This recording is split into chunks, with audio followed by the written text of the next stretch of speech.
So, good afternoon. Here we are with the new topic, glycolysis or the EMP pathway. In prokaryote or eukaryotes, everybody require food as a source of energy, and the source of energy in the form of ATP comes from utilization of different types of sugars. Already we have seen many types of sugars: glucose, sucrose, lactose, fructose, mannitol, etc.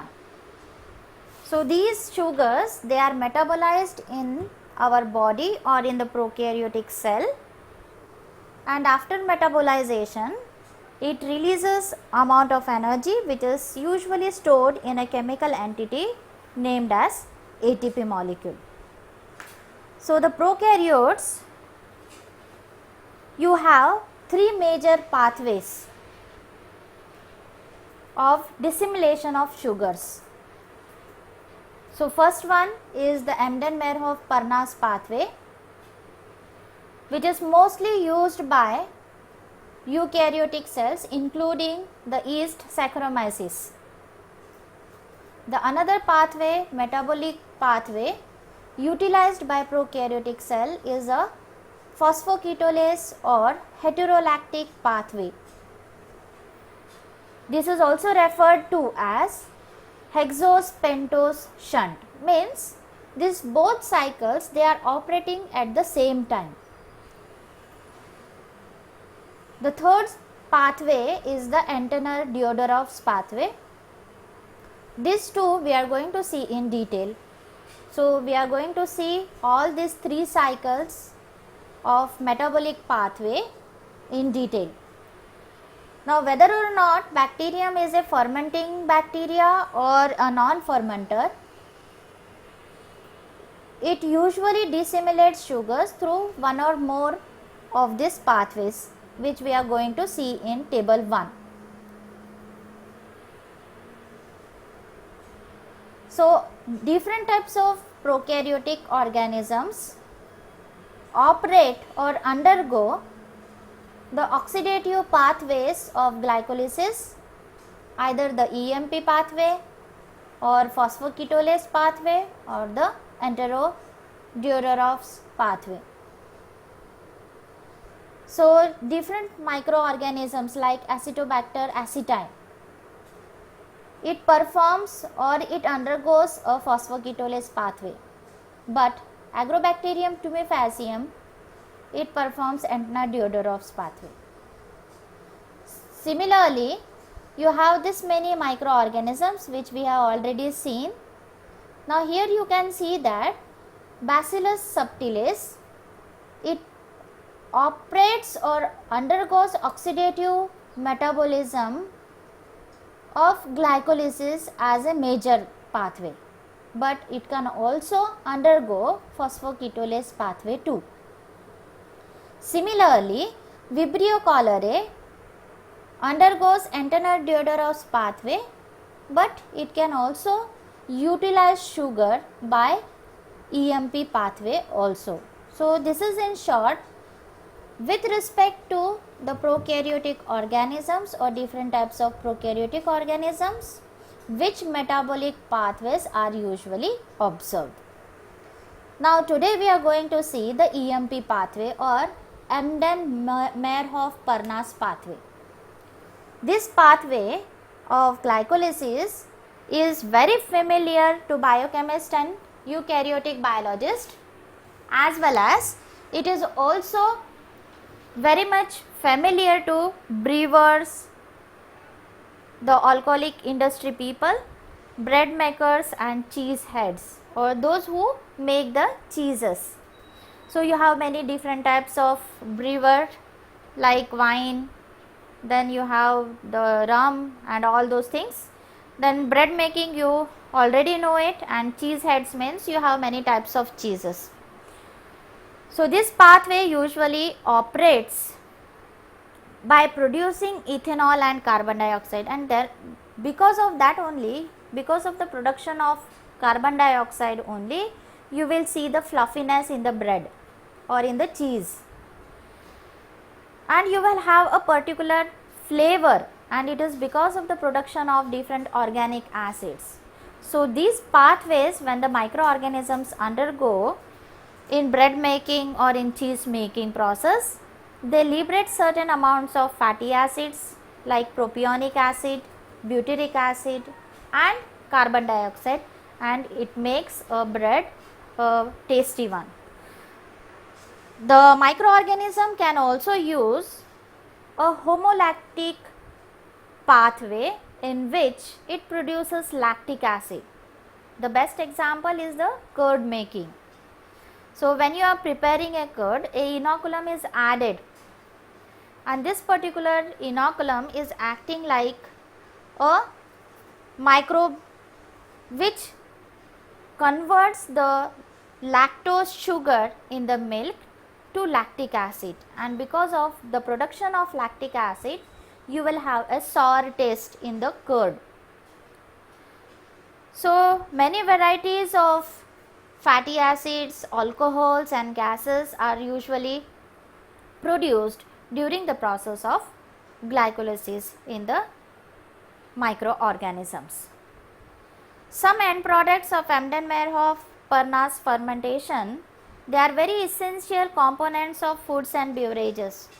When you observe any food or beverage industry, the microorganisms employed in that particular food industry or beverage industry is very peculiar or having characteristics of producing a particular type of flavor or aroma in that particular food.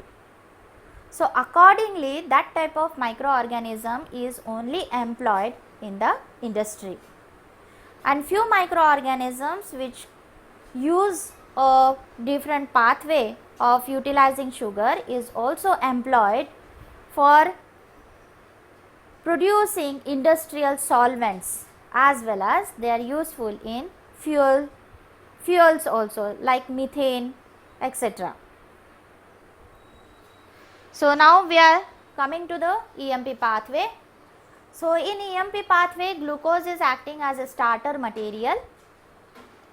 Glucose is a simple sugar and it is abundant sugar found in the carbohydrates,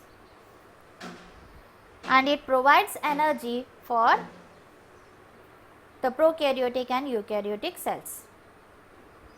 Carbohydrates synthesized during photosynthesis too, they are the main storage molecules of solar energy. So the first sugar molecule which is synthesized during the process of photosynthesis is also a sugar molecule, and that sugar molecule is nothing but a hexose sugar or the glucose molecule. So plants to synthesize a sugar molecule, that is your glucose molecule, and these glucose molecules is then undergone through the glycolysis pathway.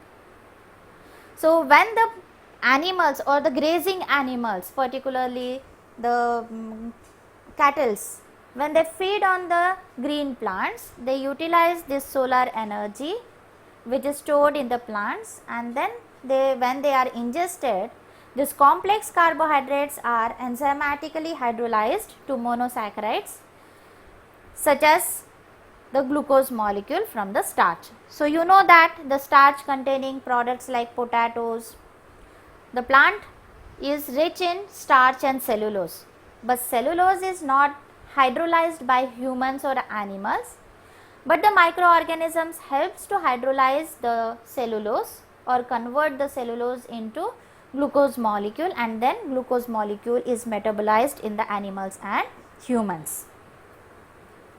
So in glycolysis, 4 ATP molecules are formed, as well 2 NADH2 reducing intermediates or intermediate molecules are released.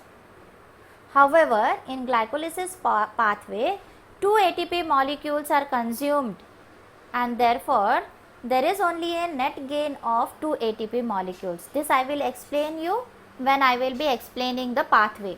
Okay. So the net gain of 2 ATP and 2 NADH2 is usually observed in the glycolysis pathway.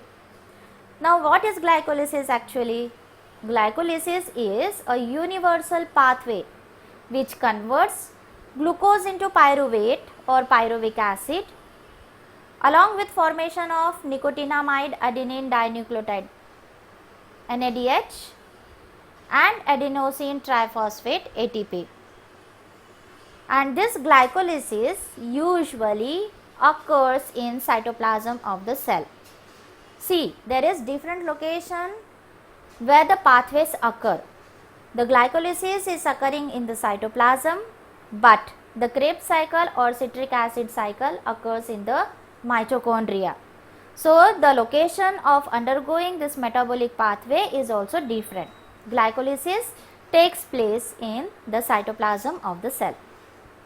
Now, there are two types of glycolysis pathway, aerobic and anaerobic glycolysis. So, when aerobic glycolysis takes place, then it results in the complete oxidation of oxygen into carbon dioxide and water, and chemical energy is released and is conserved in the form of ATP under aerobic condition.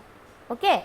So, under aerobic conditions, the last product, that is the pyruvate, it passes into the mitochondria, that is the Krebs cycle takes place and is completely oxidized by oxygen into carbon dioxide and water, and the chemical energy is conserved as ATP molecule. So, now we will see the glycolysis. So, glucose is first converted to glucose 6-phosphate in presence of enzyme hexokinase, means there is addition of phosphate to the glucose molecule at the carbon number 6, and this carbon number 6 is acquiring the phosphate group, therefore it forms a glucose 6-phosphate. So, where does this phosphate come from? The phosphate is coming from the ATP molecule, means ATP is hydrolyzed here. The phosphate group is attached to the glucose molecule at the 6th carbon and it is forming ADP plus H plus. So, 1 ATP is consumed here at this first step in the conversion of glucose to glucose 6-phosphate. Then glucose 6-phosphate is later on converted to fructose 6-phosphate in presence of phosphoglucoisomerase enzyme. The enzyme responsible for conversion of glucose 6-phosphate to fructose 6-phosphate is phosphoglucoisomerase. This is the isomerization step. Glucose is converted to fructose.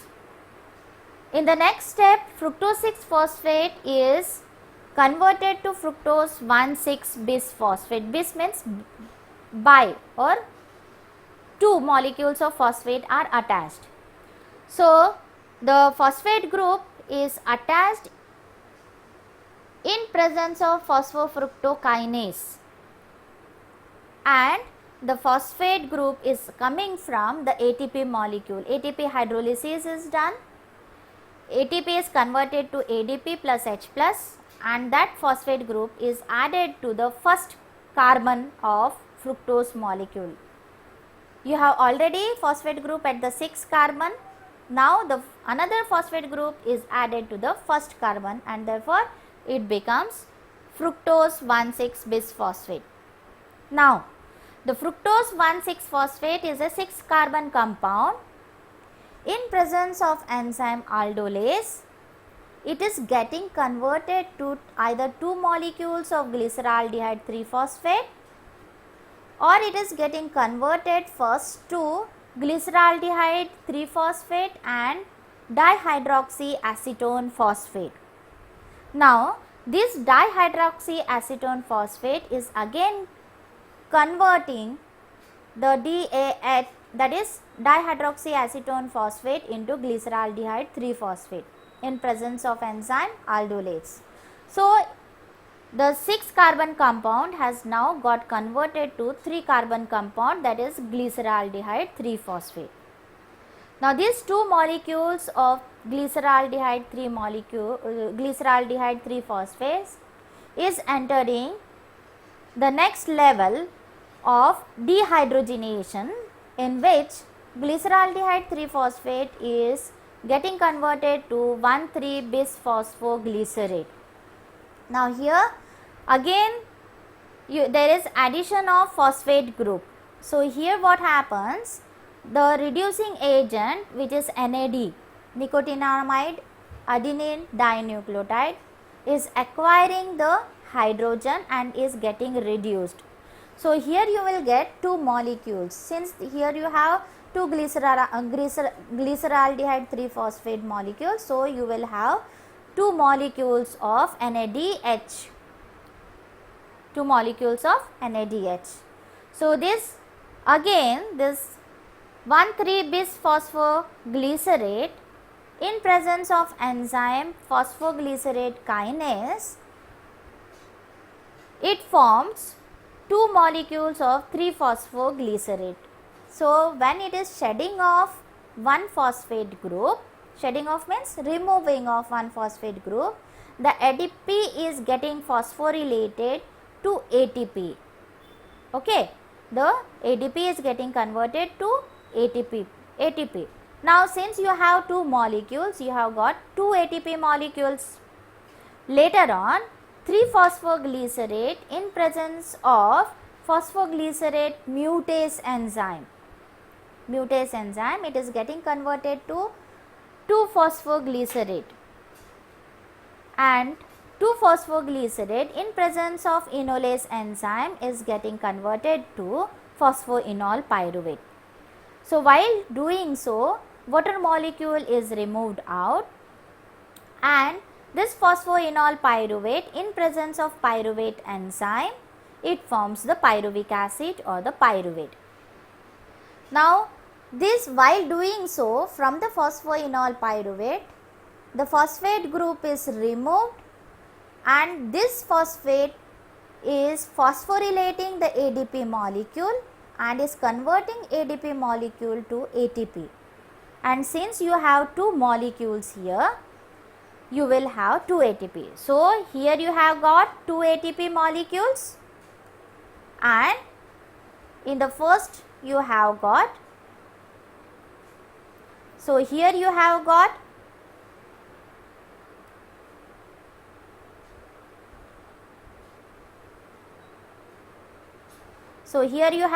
two ATP molecules at this location, and here you have got 2 ATP molecules. So in total you have acquired 4 ATP molecules, but 2 ATP is consumed in conversion of glucose to glucose 6-phosphate and in conversion of fructose 6 to fructose 1,6-phosphate.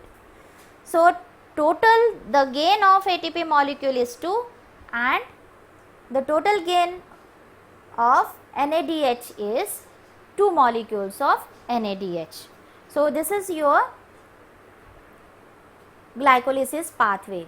So here once again it is illustrated with all the mechanism as well as the chemical diagram.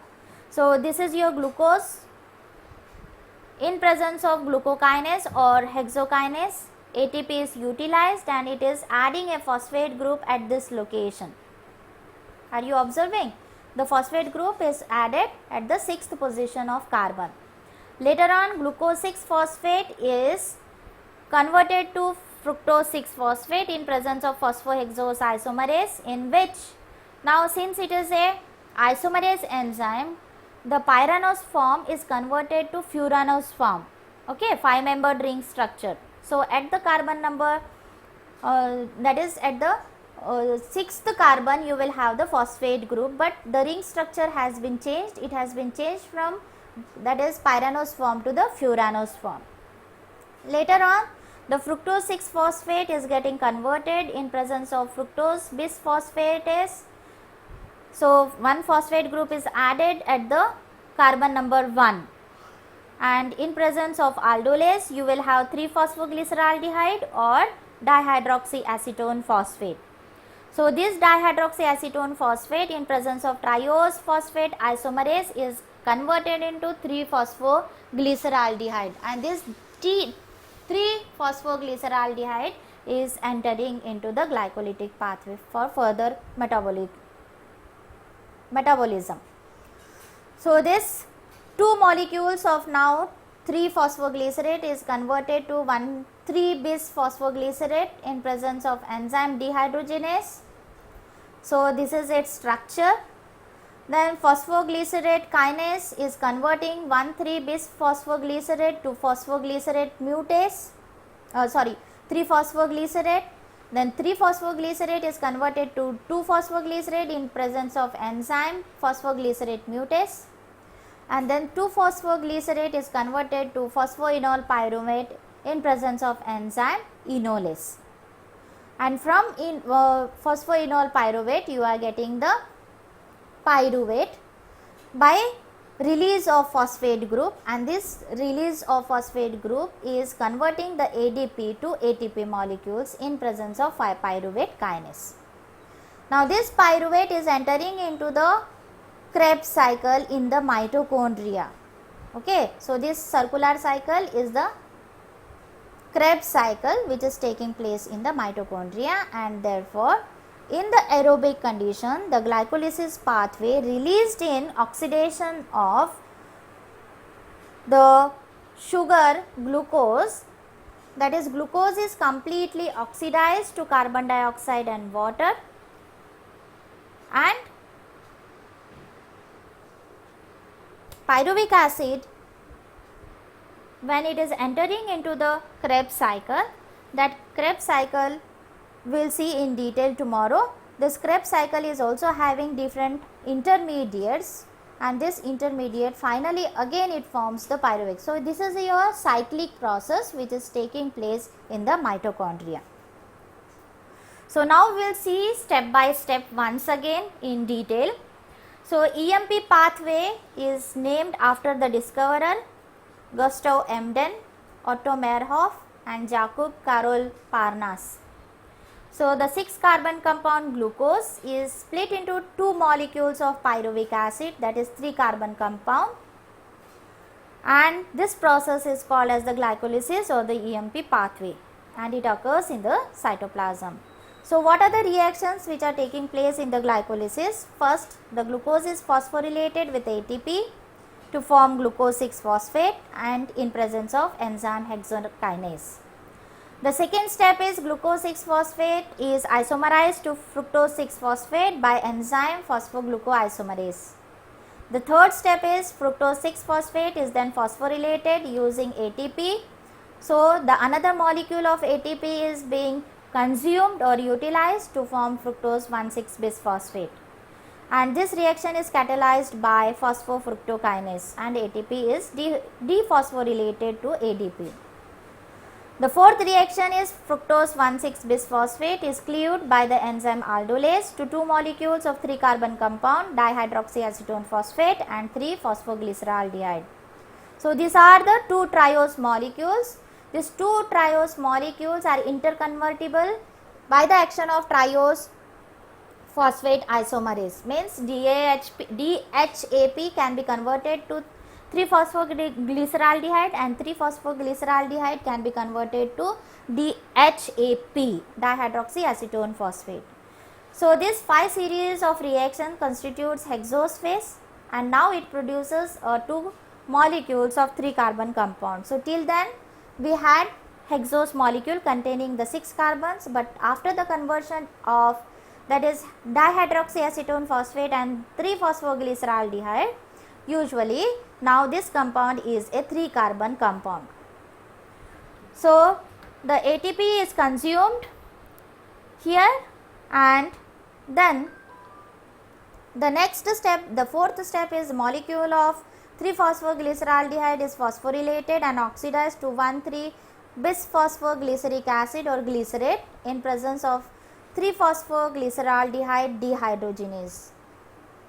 So in this reaction the NADH2 is formed, and since you have 2,3-phosphoglyceraldehyde, 2 molecules of NADH2 is formed. Then the 7th reaction is 1,3-bisphosphoglycerate is dephosphorylated, and because of dephosphorylation the molecule of 3-phosphoglyceric acid is formed in presence of enzyme phosphoglycerate kinase, and here one molecule of ATP is formed, but since we have 2 molecules of 3-phosphoglycerate, you will have 2 molecules of ATP formed. So this is what is called as a substrate level phosphorylation process, okay, where the ATP is formed. Then a molecule of 3-phosphoglycerate is then converted to a molecule of 2-phosphoglycerate by phosphoglycerate mutase. In this reaction, phosphate molecule is shifted from 3rd carbon to the 2nd carbon. So from 3rd carbon it is shifted to the 2nd carbon, and later on the 9th step, 2-phosphoglycerate is dehydrated to a molecule of 2-phosphoenol pyruvate by enolase enzyme. So removal of water takes place from the substance, and therefore it is called as a enolation process. And this 2-phosphoenol pyruvate in the 10th step gets dephosphorylated to pyruvic acid, and because of dephosphorylation process, again one ADP molecule is acquiring a phosphate group and is phosphorylated to ATP. So this is your second substrate level phosphorylation, which is catalyzed by the enzyme pyruvate kinase. So thus in total it is a triose phase. 2 molecules of glyceraldehyde 3-phosphate produces 2 molecules of pyruvic acid, and it is producing with a net gain of 2 ATP molecules and 2 NADH2 reducing agents. Okay. So this is all about your EMP pathway. I hope you have understood this topic. If any questions, you can ask now.